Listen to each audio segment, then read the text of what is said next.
Welcome back to Country Cult News. Today we'll take you through some of the most critical stories reshaping America and the world right now. The rise of command capitalism in America. In recent months, a seismic shift has quietly taken hold in the U.S. economy, a new era some analysts are calling command capitalism. Unlike the traditional free market economy where businesses freely compete and operate with minimal government interference, Washington is now stepping into the arena with a more hands-on approach. The clearest example of this is happening in the high-tech sector. Semiconductor giants like NVIDIA and AMD continue to sell their powerful AI chips to China, a crucial market for these companies. But here's the catch. The U.S. government now requires these companies to hand over 15% of revenue from certain sales directly to Washington. This is more than just regulation. It's a form of revenue sharing that blurs the lines between private enterprise and state control. Why is this happening? National security concerns are front and center. Semiconductors and AI chips are not just commercial products. They're strategic assets critical to defense, cybersecurity, and technological leadership. The U.S. wants to maintain its edge in the global tech race, especially against China. This approach gives the government direct economic leverage over corporate dealings abroad. Critics warn this risks stifling innovation and free market competition. Supporters say it's a necessary defense against global rivals and ensures America's technological dominance. This shift signals a redefinition of capitalism in the U.S., combining government oversight with corporate power in unprecedented ways. Trump extends U.S.-China tariff truce, but gold imports are exempt. In a surprise move that calmed jittery markets, President Trump recently extended the tariff truce with China for another 90 days.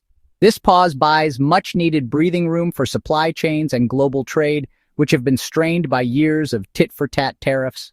But the extension came with a twist.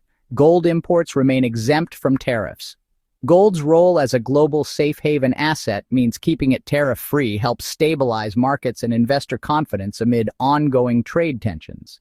This selective approach to tariffs shows a more strategic and nuanced trade policy emerging from Washington. Pressure remains on key industries and products, but relief is offered to critical sectors like precious metals.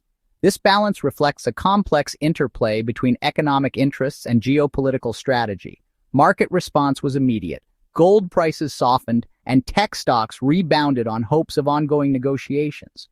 While the trade war isn't over, this truce signals that both sides are exploring ways to avoid further escalation, at least for now. A potential Trump-Putin summit and Ukraine's role. Turning to geopolitics, global attention is focused on rumors of a possible summit between President Trump and Russian President Vladimir Putin, possibly to be held in Alaska. The key topic? The ongoing conflict in Ukraine. Trump has suggested that the U.S. might soon learn whether a ceasefire is achievable, raising hopes for an end to a devastating war that has dragged on for years. Reports also indicate that Ukrainian President Volodymyr Zelensky might be invited to participate in talks, though European Union leaders emphasize Ukraine must have a decisive say in its future. This summit, if it happens, could reshape the balance of power in Eastern Europe and signal a shift in U.S.-Russia relations. The stakes are high. Peace in Ukraine would bring relief to millions affected by the conflict. How Ukraine's role is handled will affect alliances with Europe and NATO. The broader message sent to the world could influence global stability for years. As the world counts down to the 2026 FIFA World Cup, an unprecedented spotlight is shining not just on the teams, but on the values underpinning the event itself. This time, FIFA has introduced mandatory human rights protocols for all host cities across the United States, Canada, and Mexico. Each local organizing committee must now submit comprehensive action plans designed to prevent labor abuses, forced evictions, and discrimination, issues that have haunted previous World Cups.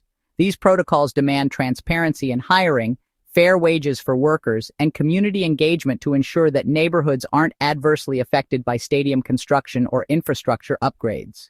FIFA's move follows years of criticism over conditions in host countries and signals a new era where social responsibility is no longer optional but essential.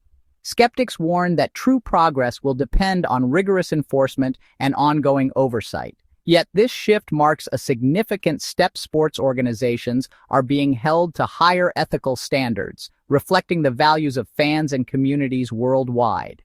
As the world tunes in for 90 minutes of drama on the pitch, the legacy of the 2026 World Cup may ultimately be measured by what happens off the field. The tournament's success will be judged not only by goals scored, but by the dignity and rights preserved behind the scenes. A powerful reminder that in today's world, sports and social progress are deeply intertwined.